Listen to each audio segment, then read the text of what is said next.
My girlfriend applied for our dream house, put her name only on the application despite my $80,000 down payment.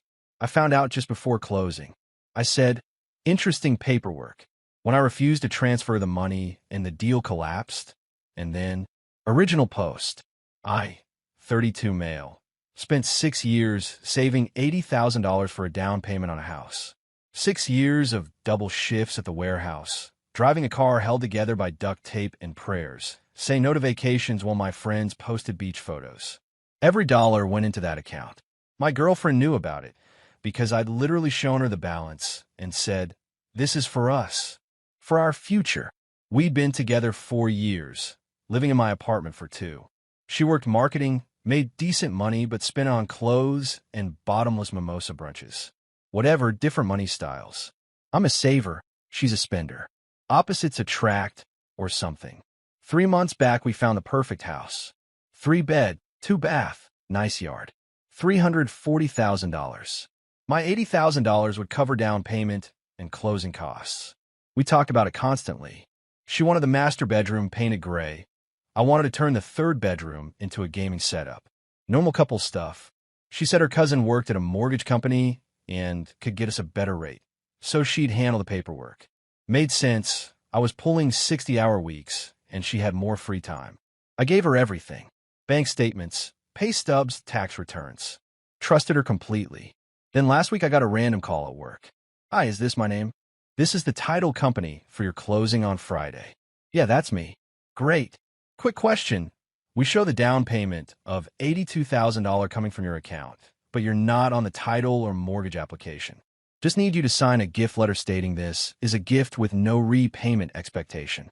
Everything went quiet, like someone hit mute on the world. What do you mean I'm not on it? The application. It only has girlfriend's name listed. If you were supposed to be a co-applicant, that's a problem because closing is in 4 days. I don't remember what I said. Something about calling back. Hung up and just stared at my phone. Pulled up my email right there on the warehouse floor. Searched everything. Nothing from the mortgage company. She'd been using her work email.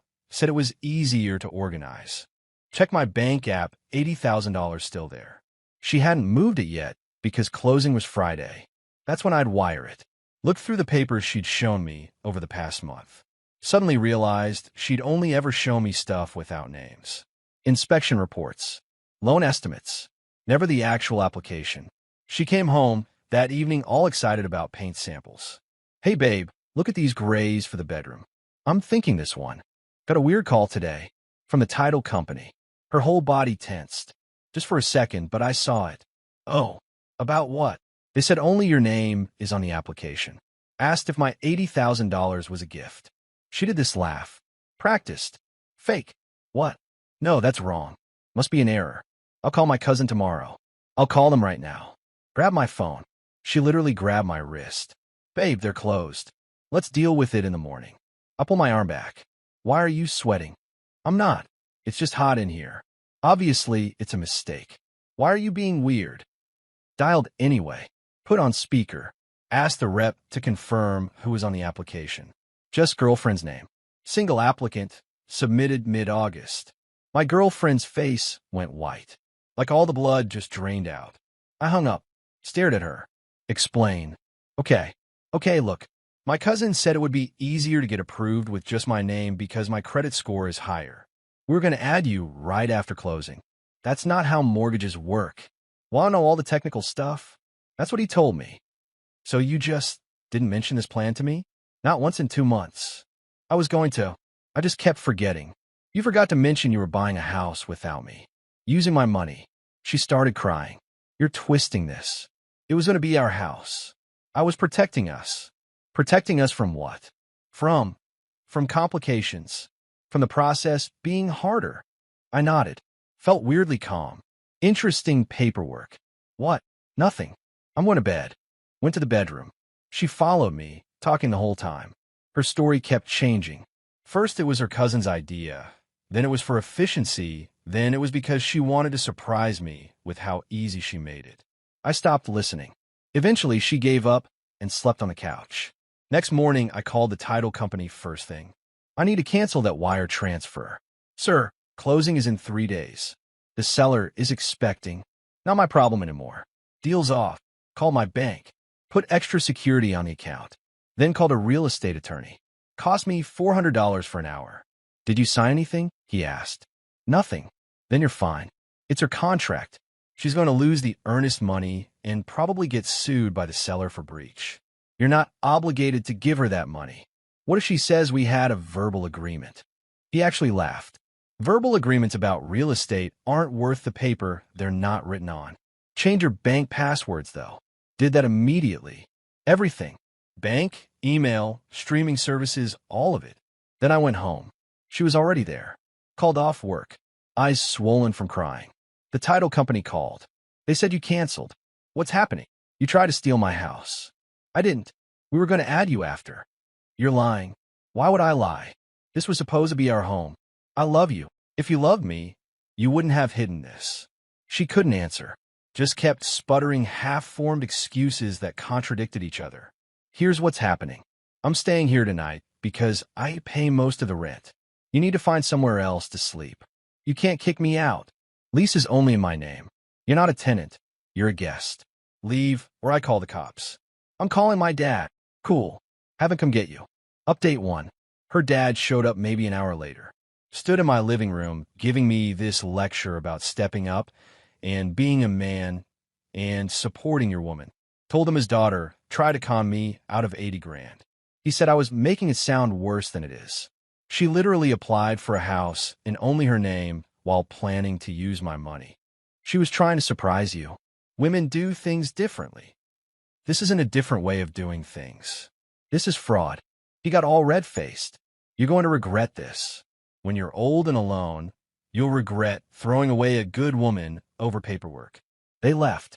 She was crying, kept looking back at me like I was going to change my mind. The next morning, her mom called me. Early, like 7 a.m. How could you do this to her? Do you know what you've done? Protected my money?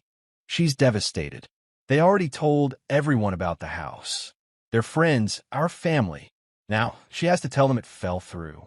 Do you know how embarrassing? Maybe she should have thought about that before committing mortgage fraud. It's not fraud. You're being dramatic. Young couples do things like this all the time. No, they don't. The seller is threatening to sue her. She could lose everything. She should have thought about that too. Her mom started crying. Please, please just send the money. Fix this. She made a mistake, but she doesn't deserve to have her life ruined. She ruined it herself. Goodbye. Hung up. Phone immediately started going off. Her friends, her sister, people I barely knew. All the same message. I was being cruel, petty, vindictive. She made one mistake, and I was destroying her life over it. Blocked most of them. Friday was supposed to be closing day. Took the day off work like I'd planned, but went to a bar instead. Day drinking, watching sports, ignoring my phone. Around when closing would have happened, my phone exploded. Had to check. Her deal fell through. Lost $8,000 earnest money. Happy now? Her seller is suing me. Her, this is your fault. Her, my life is falling apart because of you. Her, please just send the money, we can still fix this. Me, nah, I'm good. Enjoy the lawsuit though. She blocked me, then unblocked me, then blocked me again. That weekend I changed my locks. Landlord didn't even ask why, just handed me new keys. Small town, word travels fast. Then her best friend showed up at the warehouse on my shift. Came right through the loading area like she owned the place. You're disgusting. Looked up from my clipboard. Can I help you? She gave you 4 years. Cooked, cleaned, put up with your boring life. The one time she tries to do something for herself, you screw her over. Something for herself? With my money. You live together. That makes it community property. That's not how savings accounts work. You know what? She got closer. She was in a breakup with you anyway. After you got settled in the house. She told me months ago you were dead weight. No ambition. No future. She was upgrading. I smiled. Then I did her a favor. She sputtered. The lawsuit is going to destroy her. $30,000. Her credit's ruined. And for what? Your ego. For theft. She tried to steal from me. It's not theft if you're in a relationship. Security started walking over. She left, but kept yelling about what a terrible person I was. That week got weird. My Instagram got reported and temporarily banned for suspicious activity. Someone tried to log into my email from another state. Got a call from my car insurance about an accident I was never in. All fake, all her trying to mess with my life. Enabled two-factor authentication on everything. Felt like I was preparing for cyber warfare. Then she showed up at the apartment. Don't know how she got in. I changed the locks, but she must have sweet-talked the landlord or something. Came home from work, and she was just sitting on my couch. You need to leave. Can we please just talk? 5 minutes. Stay by the door. Didn't sit down. Go ahead. I messed up. I know that. But it wasn't malicious. My cousin really did say it'd be easier with just my name. And yeah, maybe I liked having something that was mine. You always control the money, decide what we can afford. I felt powerless. So you decided to steal a house. I was going to add you. When? After you changed your mind? After I couldn't do anything about it. She started actually crying. Not pretty crying, ugly, snotty crying. I'm losing everything. The seller wants $35,000. I don't have that. I'm going to have to sell my car, drain everything, maybe declare bankruptcy. My credit dropped 200 points. I can't even rent an apartment now. My parents barely talk to me. And you won't even listen. I'm listening. You're facing consequences. I need help. A loan. $20,000. I'll pay you back. I'll sign anything. No. Please. I'll do anything. Get out of my apartment. She lost it. Started screaming. Threw a pillow at me. Called me a controlling psycho who couldn't stand to see her have anything of her own. Called the cops. She left before they showed up, but I filed a report anyway. Got a no trespass order. Few days later got served with papers. She was suing me. Claimed I'd verbally agreed the $80,000 was a gift, that we had an implied contract. Called my attorney. He read it and laughed so hard I thought he was choking. This is the dumbest thing I've read all month. She has no case. Bring your bank records. This'll be over in 10 minutes. Update 2. Court was yesterday.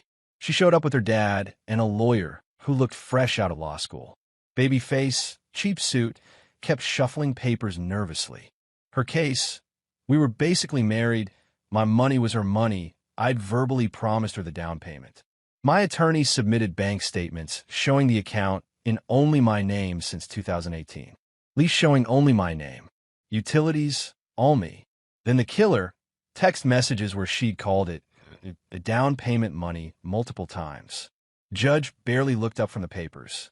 Ma'am, do you have any documentation showing joint ownership of these funds? No, Your Honor, but we lived together for 2 years. This state doesn't recognize common law marriage. Any written agreements. We talked about it verbally. Talking about using money together doesn't make it jointly owned. The account is solely in his name. Case dismissed. Her lawyer tried to argue. Judge cut him off. Counselor, this is frivolous.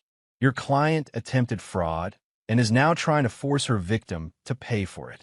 We're done. Outside the courthouse, her dad cornered me in the parking lot. Hope you're proud of yourself. I'm getting there. That money should have been for both of you. You're just bitter she took initiative.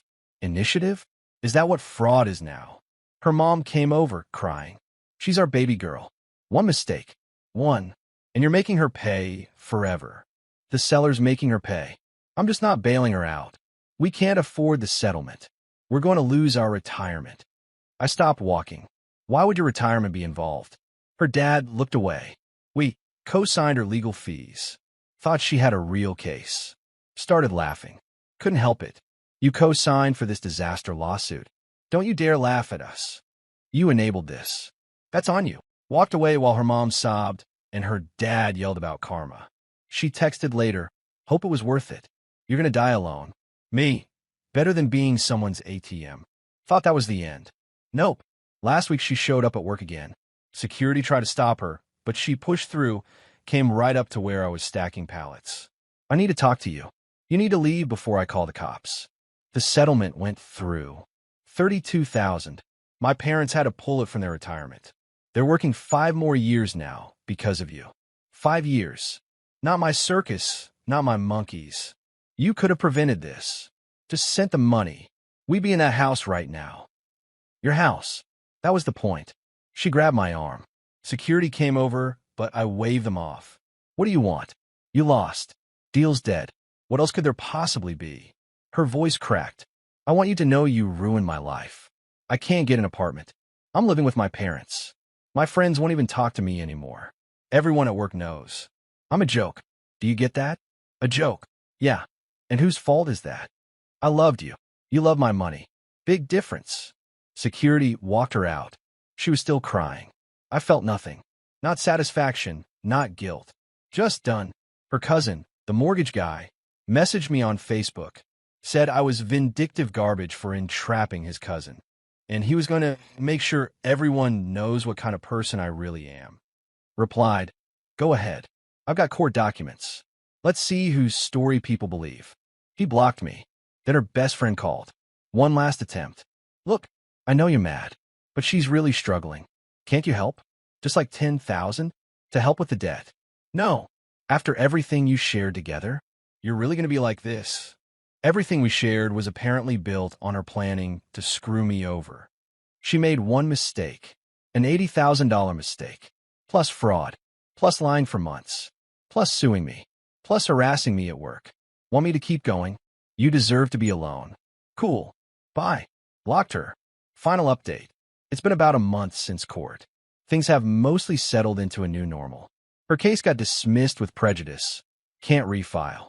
She paid the settlement to the sellers. Well, her parents paid it. Heard through mutuals they're working extra hours to rebuild their retirement and barely speaking to her. Her credit's destroyed. 520 score. Can't get approved for a gas card. Still living with her parents, paying them $800 per month rent, which apparently causes constant fighting because she thinks they should just let her live there for free after everything I've been through. Got demoted at work too. Not fired, but moved from client-facing to back-end admin pay cut. Something about professional conduct after word got around about the court case. Her friends all ghosted. Turns out when you can't afford to go out anymore, people stop inviting you. She posted something passive-aggressive about it on social media. Nobody commented. Ran into her at the grocery store last week. Couldn't avoid it, small town. She looked rough. Hair in a messy bun, sweats, generic brand, everything in her cart. We made eye contact. She opened her mouth like she was going to say something. Then didn't. Just kept walking. That night, she texted from a new number. I know you won't respond, but I need to say this. I'm sorry. I really am. I thought I was being smart. Securing my future. I didn't see it as stealing. I saw it as protecting myself. But I was wrong. I hurt you. I hurt my parents. I ruined my own life. I don't expect forgiveness. Just wanted you to know. Read it. Didn't respond. Blocked the number. Not out of spite. Just, there's nothing to say. She wants absolution. I can't give her that. My attorney asked if I felt good about how it all turned out. Told him honestly, I don't feel good or bad. Just finished. The $80,000 is still in my account. Started looking at houses again, but this time I'm going way smaller. Townhouse maybe. Something I can afford alone, manage alone, own alone. My buddies ask if I feel guilty about her parents' retirement. No, she made a choice. A calculated, deliberate choice to cut me out of a house I was funding. That wasn't a mistake or a miscommunication. That was a plan that failed. Her parents made a choice to enable her by co-signing for a lawsuit any reasonable person could see was garbage. Her friends made a choice to believe her sob story without asking questions. Those are their consequences, not mine. My mom came over for dinner last week. Asked how I was really doing. Tired, but okay. You did the right thing. Protected yourself. Doesn't feel like I did anything. Just didn't do what she wanted. That's exactly what protecting yourself looks like. Maybe. Some woman from the warehouse asked me out yesterday. Turn her down. Not ready. Might not be for a while. That's fine. I'm good with being alone right now. Better than being someone's bank account with legs. The $80,000 is still mine. The house thing still stings. I really wanted that place. But not like that. Not stolen. I'll find another house. Eventually. On my terms. My name. My rules. As for her, she's living her consequences. Every single one she earned. Maybe she'll learn something. Probably not. Entitled people don't usually change just because life hits them in the face. But that's not my problem anymore. I'm moving forward. quietly, carefully, with my money still firmly under my control. That's the whole story. That's the end.